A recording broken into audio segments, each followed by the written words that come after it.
গোপালের প্রতি যার এত ভালোবাসা, এত স্নেহ, এত প্রেম, কে এই মা যশোমতী? কি এমন ভাগ্য করেছিল গো যার জন্য, যিনি ভগবান অনন্ত কোটি বিশ্ব ব্রহ্মাণ্ডের মালিক, স্বেচ্ছাময় পুরুষ, যার ইচ্ছায় পৃথিবীর সৃষ্টি হয়, যার ইচ্ছায় পৃথিবীর ধ্বংস হয়, যিনি অনাদির আদির মালিক, যার ইচ্ছা বিনা গাছের একটা পাতা পর্যন্ত নড়ে না, সেই ভগবানকে তিনি নিজ সন্তান রূপে পেলেন। কে, কি এমন পুণ্য করেছিল? এই যে মা যশোমতী, ছোট করে বলি কারণ দৃষ্টান্ত না দিলে কখনো সিদ্ধান্তে আসা যায় না। এই যে মা যশোমতী, ইনি ছিলেন সত্যযুগের ধরা সতী। স্বামীর নাম ছিল দ্রোণ। ভিখারি ব্রাহ্মণ, ধরা ছিলেন ভিখারি, দ্রোণ ছিলেন অন্ধ। ভগবান শ্রীবিষ্ণু একদিন নারদকে বললেন, ওগো নারদ, চলো এক ভক্তের সাথে দেখা করে আসে, মর্তের ভক্ত। বলে, প্রভু বলছো কি? মর্তে আবার তোমার ভক্ত আছে নাকি গো? হ্যাঁ, তারা তো সব সংসারী জীব, মায়াবদ্ধ জীব, তারা সংসার ছাড়া আর কিছু জানে না, সংসার ছাড়া আন বোঝে না, তারা আবার তোমার ভক্ত হয় নাকি? কখনো ভক্ত হতে পারে নাকি?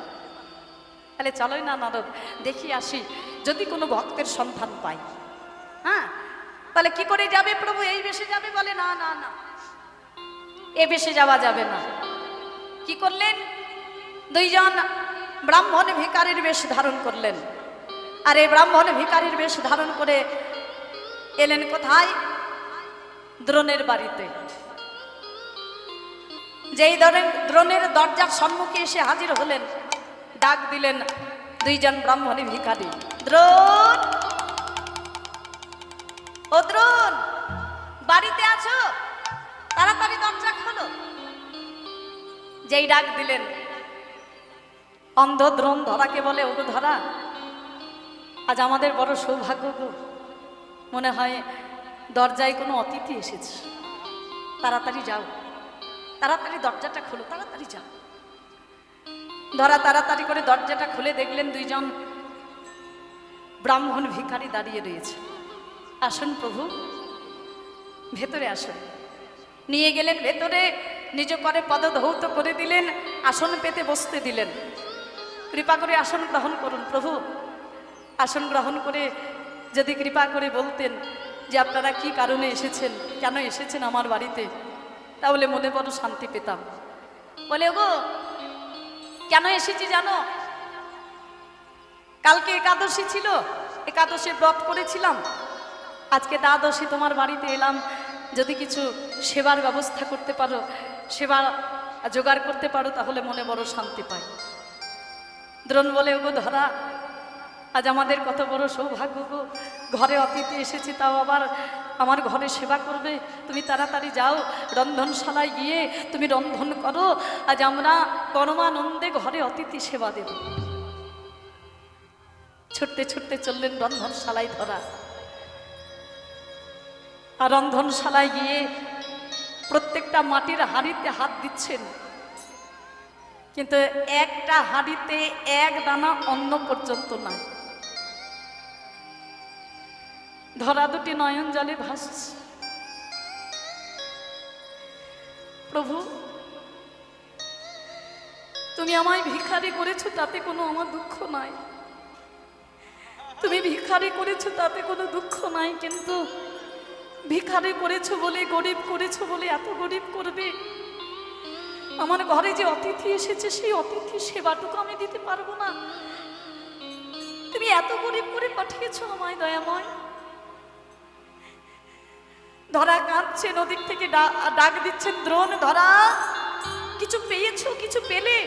বলে, না গো স্বামী, ঘরে এক দানা অন্ন পর্যন্ত নেই, আমি রন্ধন কি করে করবো, আমি কিভাবে সেবা দেব অতিথির?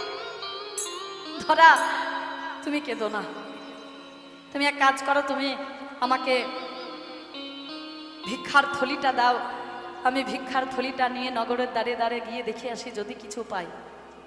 ভিক্ষার থলিটা নিয়ে নগরের দ্বারে দ্বারে গেলেন। প্রত্যেক দ্বারে ভিক্ষা চাইলেন। ওগো ওগো নগরবাসী, আমি বড় আশা নিয়ে তোমাদের কাছে এসেছি, তোমরা কৃপা করে আমায় কিছু ভিক্ষা দাও। ঘরে আমার অতিথি এসেছে, আমি অতিথি সেবা দেব, তোমরা ফিরিয়ে দিও না যেন। আজ আমায় কৃপা করে ভিক্ষা দাও। যার ঘরে যাই প্রত্যেক ঘরে দ্রোণ ভিক্ষা পায়। ভিক্ষা করে ভিক্ষার তন্ডুল পেয়ে আজকে দ্রোণের আনন্দ ধরছে না। আহা, এই তো আমি ভিক্ষার তন্ডুল পেয়েছি, এই ভিক্ষার তন্ডুল নিয়ে গিয়ে আমি ধরার হাতে দেব, ধরা রন্ধন করবে। আজ আমার ঘরে অতিথি সেবা হবে, পরম আনন্দে আমরা দুইজনে অতিথি সেবা করে জীবন ধন্য করব।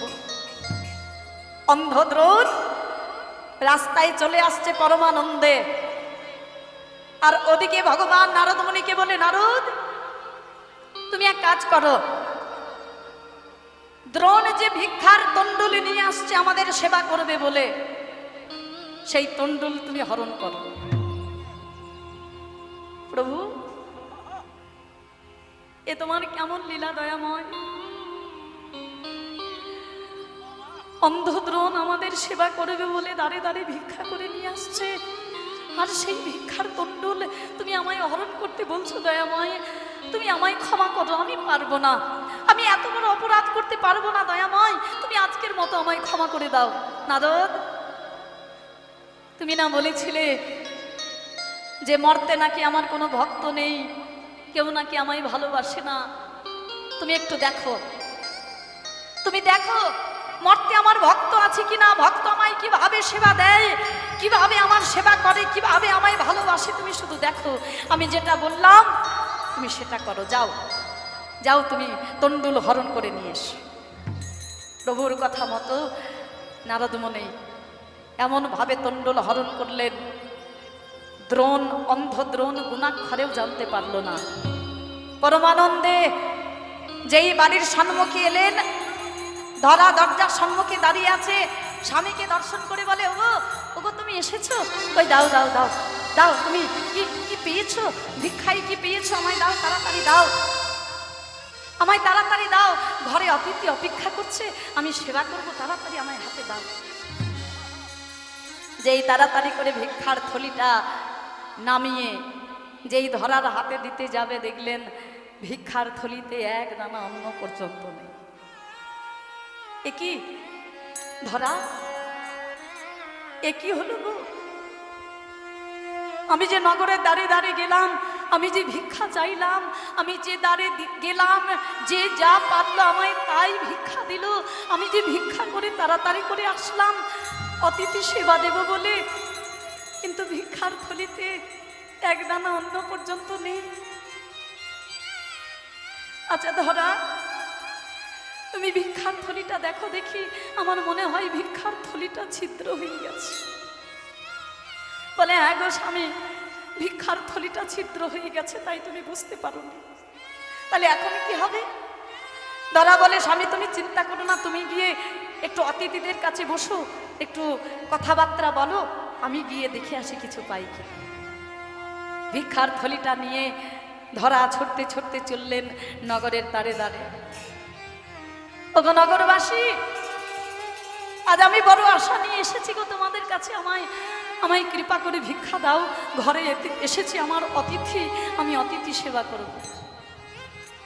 যে দরজাটা খুলে সম্মুখে যেই ধরাকে দর্শন করে, প্রধান্বিত হয়ে বলে, বা বা বা, বলি ভালো ব্যবসা শুরু করেছে গো। কিছুক্ষণ আগে এসেছিল তোমার স্বামী, অতিথির নাম করে সে ভিক্ষা করে নিয়ে গেল, এখন তুমি এসেছো। বলি ভালো ব্যবসা শুরু করেছ, এই যে একবারে ফিরে যাবে, তোমাকে এক দানা অন্ন পর্যন্ত দেওয়া হবে না, তাড়াতাড়ি তুমি ফিরে যাবে। যে দাঁড়িয়ে যায় ধরাকে দূর দূর করে কুকুরের মতো তাড়িয়ে দেওয়া হয়। কোনো দ্বারে এক দানা অন্ন পর্যন্ত পেল না ধরা সতী। কোথাও কিছু না পেয়ে ধরা সতী দুটি নয়ন জলে ভাসতে ভাসতে ফিরে আসছে। মনে মনে চিন্তা করছেন, তাহলে কি আজ আমি সেবা করতে পারবো না? আমার ঘরে কি তাহলে আমি অতিথি সেবা দিতে পারবো না? আমার ঘর হইতে অতিথি সেবা না করে অনাহারে চলে যাবে, আমার গৃহে এত বড় অমঙ্গল হবে। নয়ন জলে ভাসতে ভাসতে চলে আসছে ধরা সতী, আর আস্তে আস্তে দর্শন করলেন যে নদীর ওপারে একখানে মুদিখানার দোকান। মনে মনে চিন্তা করলেন, আহা হা, ওই তো মুদিখানার দোকান, ওই তো পেয়েছি, ওর কাছে তো সব কিছু আছে, আমি ওর কাছে যাব, আমি ধার চাইব। নদী পার হয়ে ধরা গেলেন মুদি ভাইয়ের কাছে, আর মুদি ভাইয়ের কাছে গিয়ে বলে, ওগো মুদি ভাই, আজ আমি বড় আশা নিয়ে তোমার কাছে এসেছি, তুমি কৃপা করে আজ আমায় কিছু ধার দাও। ঘরে আমার অতিথি এসেছে, আমি অতিথি সেবা দেব, তুমি কৃপা করে আমায় কিছু ধার দাও। তোমাকে কথা দিলাম, আমি না খেতে পেয়ে মরে যাই, মরে যাব, কিন্তু তোমার ধার আমি 3 দিন করে শোধ করব। মুদি ভাই বলে, ধরা, দোকানে ঢোকার আগে দেখো নাই বড় বড় করে লেখা রয়েছে ধারে বিক্রয় নেই, যাও তো, ফিরে যাও, এখানে কোনো কিছু পাওয়া যাবে না, তাড়াতাড়ি ফিরে যাও। ওরে মুদি ভাই, অমন কথা বলিস না, আমি বড় আশা নিয়ে তোর কাছে এসেছি রে, আমি কোথাও কিছু না পেয়ে তোর কাছে এসেছি, আমায় কিছু দে, তুই আমায় যা বলবি আমি তাই করব, তুই আমায় যা চাইবি আমি তাই দেব, কিন্তু তুই আমায় আজকে ফিরাইয়ে দিস না, আমি অতিথি সেবা দেব, অতিথি সেবা করতে হবে, আমার ঘর থেকে অতিথি অনাহারে কিছু না খেয়ে চলে যাবে, এটা আমি সইতে পারবো না, আমায় কিছু দে। তাহলে দাদা, আমি যা চাইবো তুমি তাই করবে, আমি যা চাইবো তুমি তাই দেবে? বলে, হ্যাঁ। একবার বলে দেখ, তুই আমায় যা চাইবি আমি তোকে তাই দেব। বলে, শোনো ধরা, তোমার অতিথি সেবা দেওয়ার জন্য যা যা লাগে আমি সব কিছু দিতে পারি, কিন্তু একটা শর্ত আছে। কি শর্ত? বলে, শোনো, তোমার শরীরের বাম পায়ে ধর কর্তন করে তুমি যদি আমার কাছে বন্ধক রাখতে পারো, তুমি আমার কাছে যা চাইবে আমি তোমাকে তাই দেব। ধরা বলে, ওরে মুদি, এই কথা? ওরে এই কথা? তুই একটু অপেক্ষা কর, আমি তাড়াতাড়ি ঘরে যাব, আমি আমার স্বামীর অনুমতি নিয়ে আসব, কারণ তার অনুমতি ছাড়া আমি এমন কর্ম করতে পারবো না। তুই একটু অপেক্ষা কর, আমি তাড়াতাড়ি যাব আর তাড়াতাড়ি আসব। ধরা চলেছেন, মুদি ভাই বলে, ধরা তাড়াতাড়ি যাবে, তাড়াতাড়ি আসবে, দেরি হলে কিন্তু আর হবে না। তাহলে আচ্ছা ঠিক আছে। ছুটতে ছুটতে চললেন। ধরা দ্রোণের সম্মুখে, অন্ধ দ্রোণ দাঁড়িয়ে রয়েছে দরজার সম্মুখে, পায়ের শব্দটা যেই পেয়েছে, দ্রোণ বলে, গো ধরা, এসেছো, কিছু পেয়েছো? বলে, না গো স্বামী, কিছু পাইনি, কিন্তু আমি একটা উপায় করে এসেছি। বলে, কি উপায়? বলে, নগরে দাঁড়িয়ে দাঁড়িয়ে গেলাম, আমি ভিক্ষা চাইলাম, কিন্তু কেউ আমায় কিছু দিল না। আমি কোথাও কিছু না পেয়ে আমি এক মুদি ভাইয়ের কাছে গেলাম, আমি তার কাছে ধার চাইলাম, কিন্তু সে আমার ধার দিল না, সে আমায় একটা শর্ত দিল। কি শর্ত?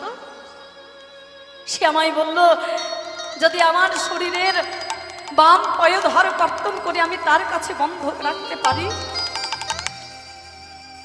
আমি যা চাইব সে তাই দেবে। আমি তোমার কাছে এসেছি অনুমতি চাইতে, আমায় আজকে অনুমতি দাও।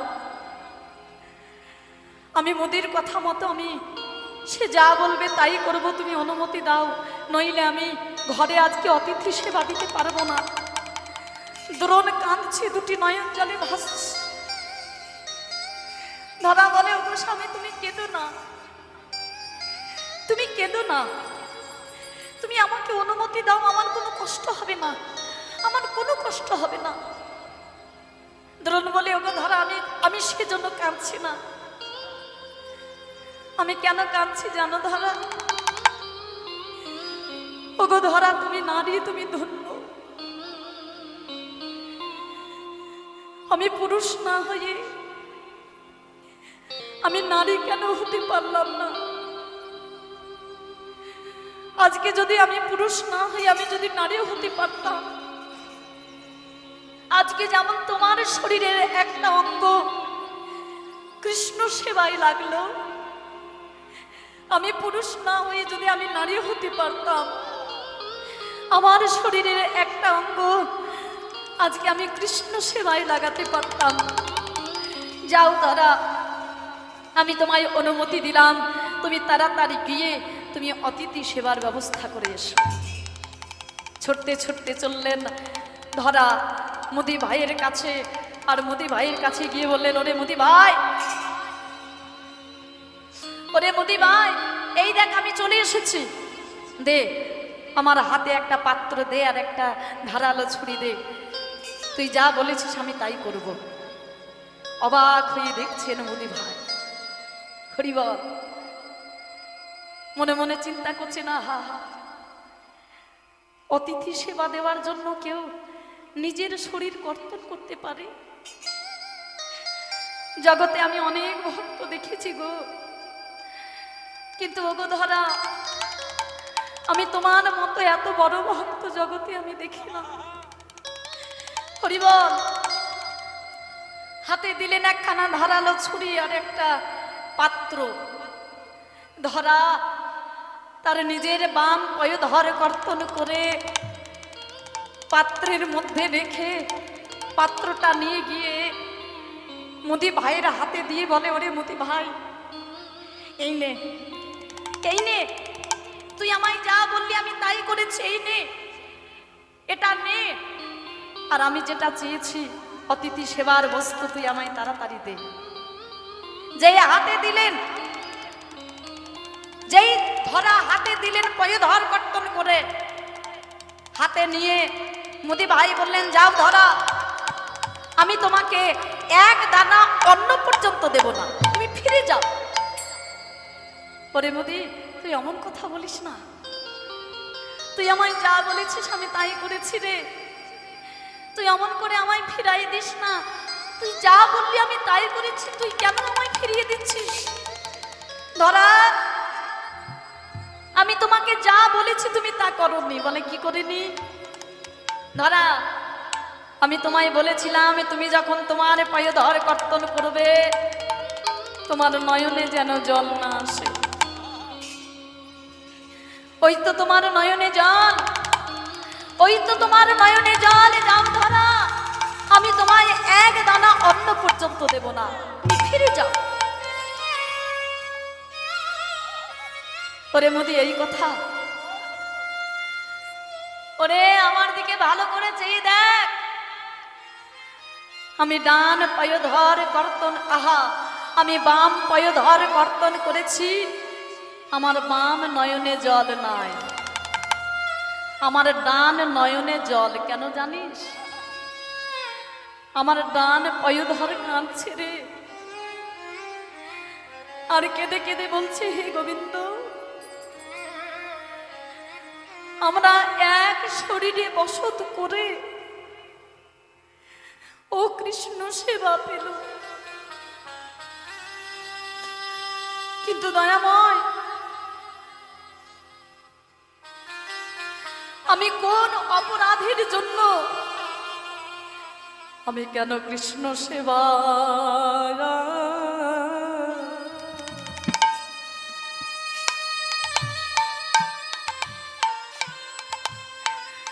কৃষ্ণ সেবা পেলাম না গো, আমি কেন কৃষ্ণ নিতাই গৌর হরি বল, হরি বল।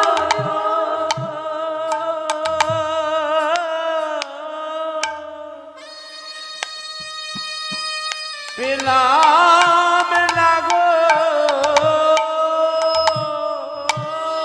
আমি কেন কৃষ্ণ সেবা, সেবা পেলাম না গো, আমি কেন কৃষ্ণ সেবা পেলাম না গো। আমরা একই অঙ্গে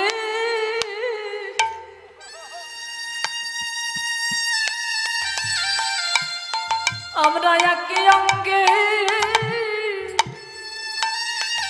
অঙ্গে বসতি করে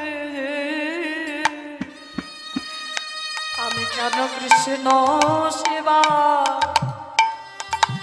কৃষ্ণ সেবা পেলাম না গো। আমরা একই অঙ্গে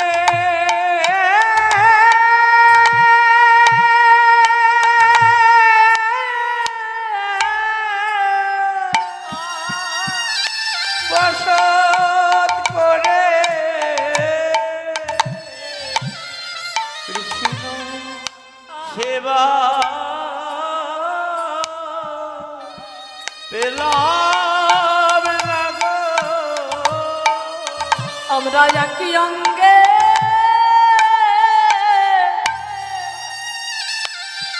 একই অঙ্গে বসত করে কেন আমরা কৃষ্ণ সেবা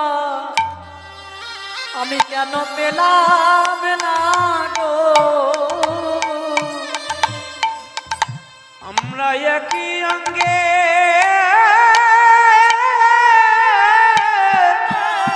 বসত করে বলো বলো কিয়া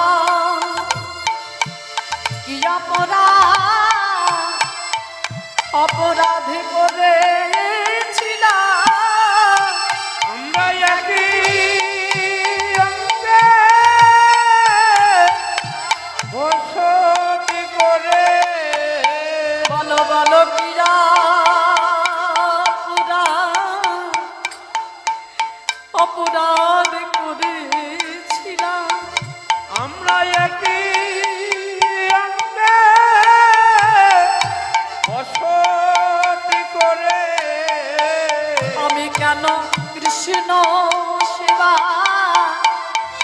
সেবা পেলাম না গো।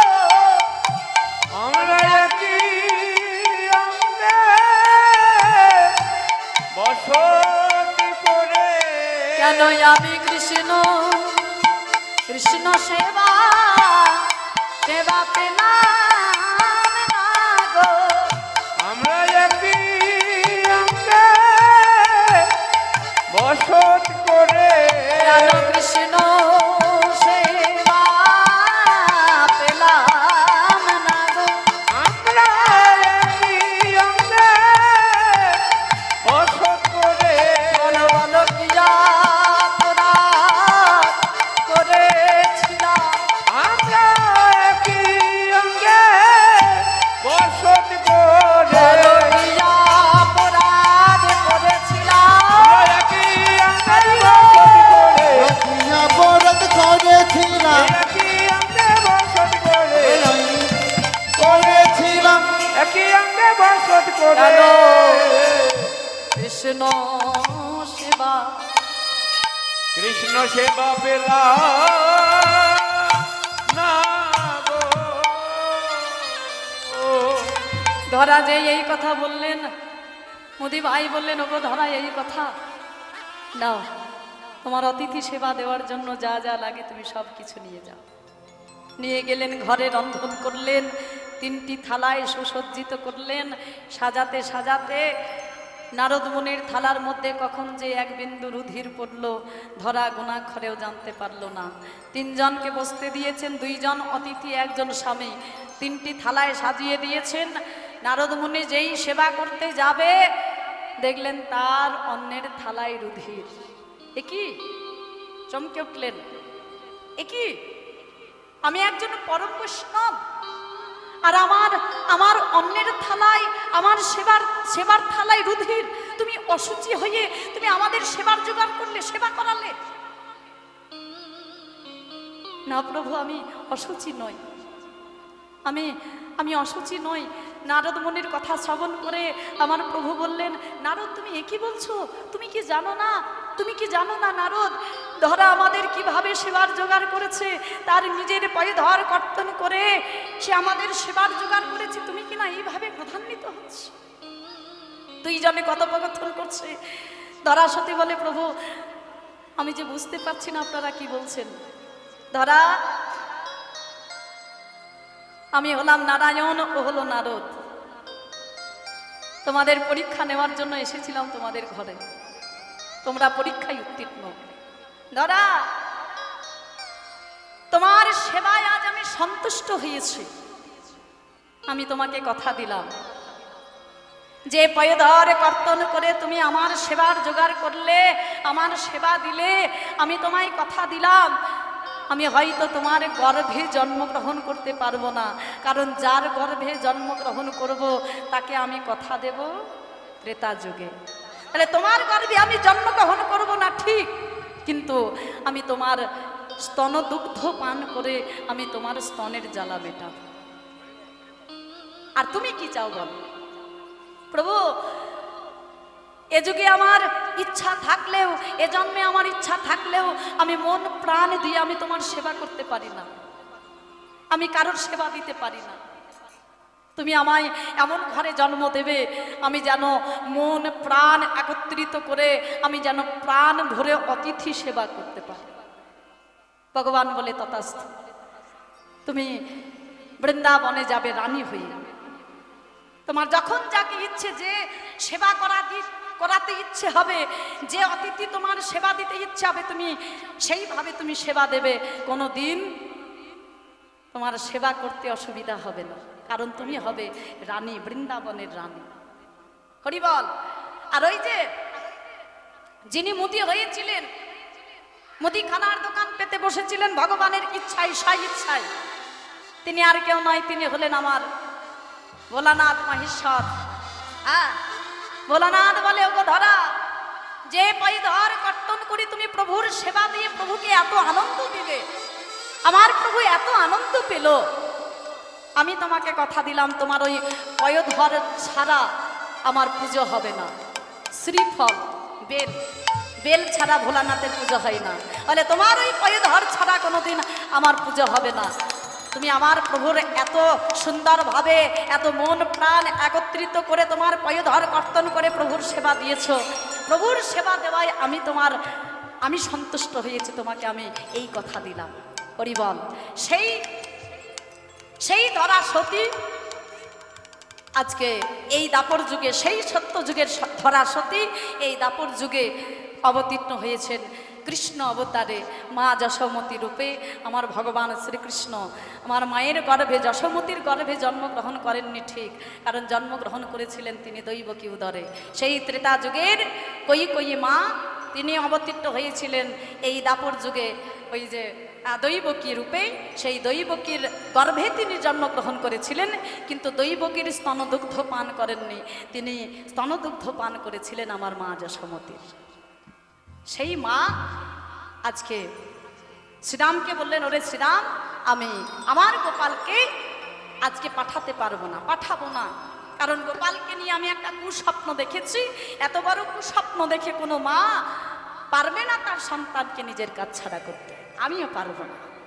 তোরা যা, আমার গোপাল যখন বড় হবে, আমার গোপাল বড় হলে তোদের সঙ্গে গোপালকে আমি পাঠিয়ে দেবো গোচারণ। এখন গোবিন্দ বললেন, তাহলে বল ওরে শ্রীরাম, এখন কি করবো, কি করিব? ওরে শ্রীরাম, করবো আমি কি? ধরা পরে চূড়া বেঁধে বসে রয়েছি। ওরে শ্রীরাম, ওরে মায়ে নাব বলি যাই আমি, যদি যায় গোঠে গোঠে রে মায়ের না বলে আমি, যদি যাই গোঠে রে নিহা যদি যদি যায় কোঠে রে, ওরে মায়ের না বলে আমি, যদি যাই গোঠে রে ওই মরিবে আমার মা, আমি পড়িব সংকটে রে।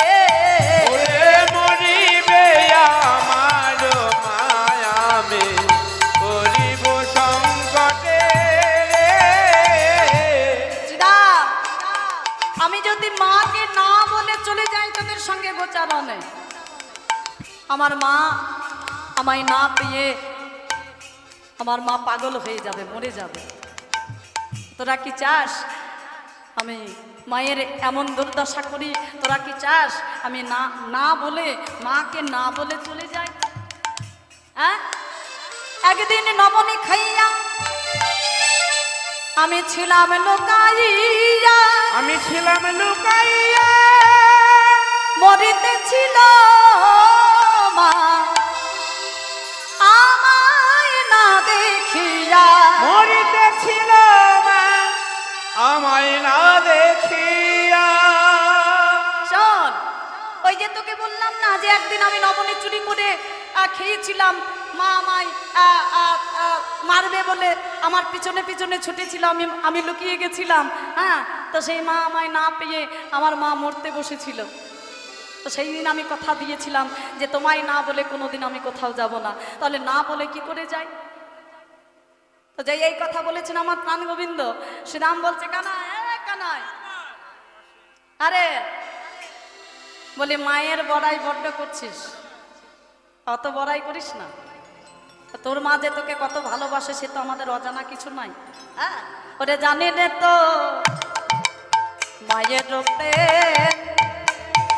তোরে কত ভালোবাসে, ওরে কানাই জানি রে তোর মায়ের প্রেম কত ভালোবাসে রে, ওরে জানি রে তোর মায়ের প্রেম তোরে কত ভালোবাসে, বাসে রে।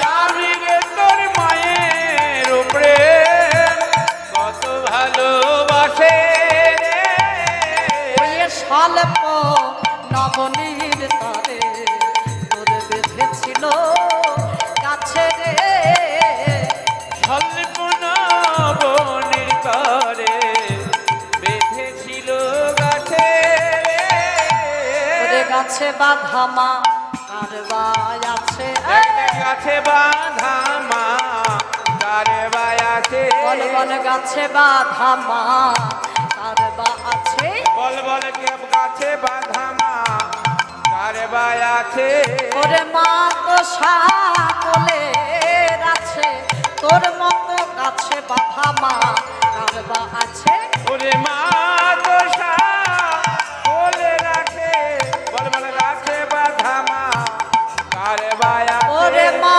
তো সকলের আছে, ওই গাছে বাঁধা মা কারবা আছে, ওরে মা তো সকলে বলে ওরে আমার ভাই রে কানাই, মা তো সকলে ওরে আমার ভাই রে কানাই, মা তো সকলে তোর মতো গাছে বাঁধা মা।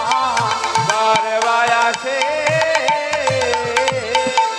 আরে কানাই, নবনী খাবার জিনিস সকলে খায়, সবাই খায় নবনী, আমরাও খাই নবনী। আরে তোর মতো তোর মায়ের মতো করে অমন করে কেউ নবনী খাবার জন্য কেউ গাছে বাঁধে? আগো কোন সন্তান যদি ঘরে কিছু চুরি করে খায় কি করবে? আমরাও খেয়েছি, খাইনি তা নয়, আমরাও খেয়েছি, তো হয়তো গাছে বাঁধেনি কিন্তু দিয়েছে, উত্তম মধ্যম দিয়েছে, দেয়নি তা নয়। তো শিক্ষাটা তো সেখান থেকেই এসেছে না, শিক্ষাটা তো সেখান থেকেই এসেছে। হ্যাঁ, ভগবান তো শিক্ষাটা ওখান থেকেই দিয়েছে যে সন্তান যদি কোনো অপরাধ করে মায়ের অধিকার সন্তানকে শাসন করা। হ্যাঁ, শিক্ষাটা তো ওখান থেকেই এসেছে। তো শ্রীরাম বলে, কানাই আরে নবনী খাওয়ার জিনিস সবাই খায়, তোর মার মতো অমন করে গাছে কেউ বাঁধে? হ্যাঁ, আমরাও খাই, আমরাও খেয়েছি, কিন্তু আমাদের মায়েরা কোনোদিন আমাদেরকে গাছে বাঁধেনি, কিন্তু তোর মা তোকে বেঁধেছে। আর ওই সময় সেই দিনের কথা মনে আছে? ওরে জামনয় ওরে জুনো যেদিন কেঁপেছিল গায়, ওরে কানাই জমলয়ের জন্য যেদিন চেপেছিল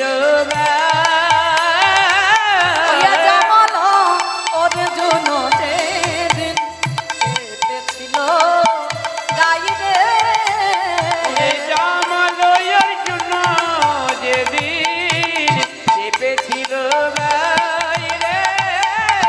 সেদিন তোর মা নন্দরানী আসিল কোথায় ওরে কানাই। সেদিন তোর মানন্দ রানী আসিল কোথায়। কানাই, তুই সেই দিনের কথা কি ভুলে গেছিস? যমল অর্জুন বৃক্ষ যেদিন তোর গায়ের উপরে চেপেছিল, ওই যে মা যেদিন তোকে ওই যমল অর্জুন গাছে বাঁধলো, এই যে যমল অর্জুন, এই যমল অর্জুন বৃক্ষ মানে নন্দালয়ে যে যমল অর্জুন বৃক্ষ ছিল, সেই বৃক্ষটিকে বা কারা? ওই যমল অর্জুন বৃক্ষ ছিল নলকুবের এবং মণিগ্রীব। এই নলকুবের এবং মণিগ্রীব তাদের অর্থের এত অহংকার ছিল যে অর্থের অহংকারে তারা একদিন কতগুলো রমণীগণকে সঙ্গে নিয়ে জলকেলি করছেন।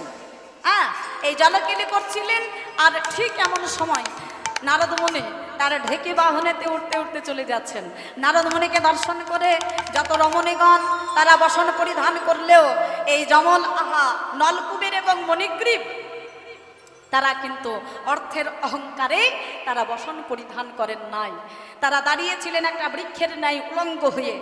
আর এই দৃশ্য দর্শন করে নারদ মুনি ক্রোধান্বিত হয়ে তাদের অভিশাপ করেছিলেন, ওরে নলকুবের এবং মণিগ্রীব, তোদের এত অর্থের অহংকার, তারা অর্থের অহংকারে বশীভূত হয়ে আমাকে দর্শন করে তোরা বসন পরিধান করলি না। আর এই অপরাধের জন্য আমি তোদের দিলাম অভিশাপ, তোরা বৃক্ষকুলে জন্মগ্রহণ করি। যে অভিশাপ দিলেন, আর এই অভিশাপ শোনা মাত্রই নলকুবের এবং মণিগ্রীবের চৈতন্য হলো যে হাই হাই, আমরা অর্থের অহংকারে এত বড় অপরাধ করলাম। নারদ মুনির রাতুল রাঙা চরণে আছাড় খেয়ে পড়লেন, নারদ মুনি আপনি কৃপা করে আমাদের ক্ষমা করুন, এত বড় অভিশাপ আপনি দেবেন না, আপনি কৃপা করে আপনার অভিশাপ ফিরিয়ে নিন। বলে না না না, মুনিবাক্য কখনো অনর্থ হবে না, অযথা হবে না, আমি যেটা বলেছি সেটাই ঘটবে। মুনিবার, তাহলে কি কোনোদিন আমরা ওই বৃক্ষকুল হইতে উদ্ধার পাবো না? আপনি কৃপা করুন, আপনি কৃপা করে বলে দিন ওই বৃক্ষকুল হইতে আমরা কবে উদ্ধার পাবো, কখন উদ্ধার পাবো, কিভাবে উদ্ধার পাবো? নলকুবের এবং মণিগ্রীব যখন নয়ন জলে ভাসছে, এই নয়নের জল সইতে না পেরে নারদ মুনি তাদেরকে বললেন, এই যে তোমরা অবতীর্ণ হবে নন্দালয়ে যমল অর্জুন বৃক্ষ রূপে। ভগবান শ্রীকৃষ্ণ যেদিন মায়ের কাছে নবনী চুরি করবে, মা ক্রোধান্বিত হয়ে তোমাদের বৃক্ষের মধ্যে বাঁধবে, আর যেদিন তোমরা সেই ভগবানের স্পর্শ পাবে, ভগবানের সংস্পর্শ পেয়ে তোমরা সেই দিন উদ্ধার পাবে। আজ হলো সেই দিন। হ্যাঁ, শ্রীরাম বলে, আরে মা যেদিন তোকে বাঁধলো যমল অর্জুন বৃক্ষে, হ্যাঁ, তো ওই যে যমল অর্জুন বৃক্ষ তোর উপরে চাপতে গিয়েছিল, মানে উদ্ধার পাচ্ছিল তো, আর শ্রীরাম ভেবেছে যে তার উপরে চাপতে যাচ্ছে। তো সেদিন যদি আমি না থাকতাম, শ্রীরাম তাড়াতাড়ি করে গিয়ে তার ওই হাতের বাঁধনগুলো খুলে দিয়েছিলেন। বলে শোন, সেই দিন যদি আমি না থাকতাম তাহলে তোকে কে বাঁচাত? হ্যাঁ, কে বাঁচাতো তোকে? তুই কি করে বাঁচতিস? হরি বল। তো যে মায়ের বড়াই তুই আমাদের কাছে করছিস, ওই মায়ের বড়াই তুই করিস না, কারণ আমরা জানি তোর মা তোকে কতটা ভালোবাসে। স্বল্প নবনের জন্য যে গাছে বাঁধে, সেই মায়ের বড়াই তুই করছিস, আমাদের কাছে করিস না। হ্যাঁ, করিস না, করতে হবে না তোকে। গোবিন্দ বলে, ওরে শ্রীরাম, তোরা অমন করে বলিস না, অমন করে বলিস না। আমি আমার মায়ের নিন্দা শুনতে পারি না, আমার মায়ের নিন্দা করিস না, কারণ মায়ের মতো করে ভালোবাসতে জগতে কেউ পারে না। মা যেভাবে ভালোবাসবে একজন সন্তানকে, মা যেভাবে ভালোবাসবে মায়ের মতো করে জগতে কেউ ভালোবাসতে পারবে না। মায়ের ভালোবাসার মধ্যে কোনো স্বার্থ নাই, বিনা স্বার্থের ভালোবাসা। কোনো টাকা পয়সা, ধন সম্পত্তি, অর্থ, কোনো কিছুর স্বার্থ নাই, বিনা স্বার্থের ভালোবাসা হলো আমার মায়ের ভালোবাসা। গোবিন্দ বললেন, ওরে শিক্ষা দিয়ে গেলেন আমাদের মতো জগতের জীবকে। জগতের জীব, এই দেখো আমি ভগবান হয়ে আমি আমার মাকে ভালোবাসছি, তোমরাও ভালোবাসো। কোনোদিন মাকে অবহেলা করো না, মাকে অবজ্ঞা করো না, তোমরাও ভালোবাসো, কারণ মাকে ভালোবাসলেই তোমাদের জীবন ধন্য হবে। কারণ মায়ের জন্য পেয়েছো তোমরা এমন সাধের পৃথিবী, এত সুন্দর মানব জন্ম। পরিবার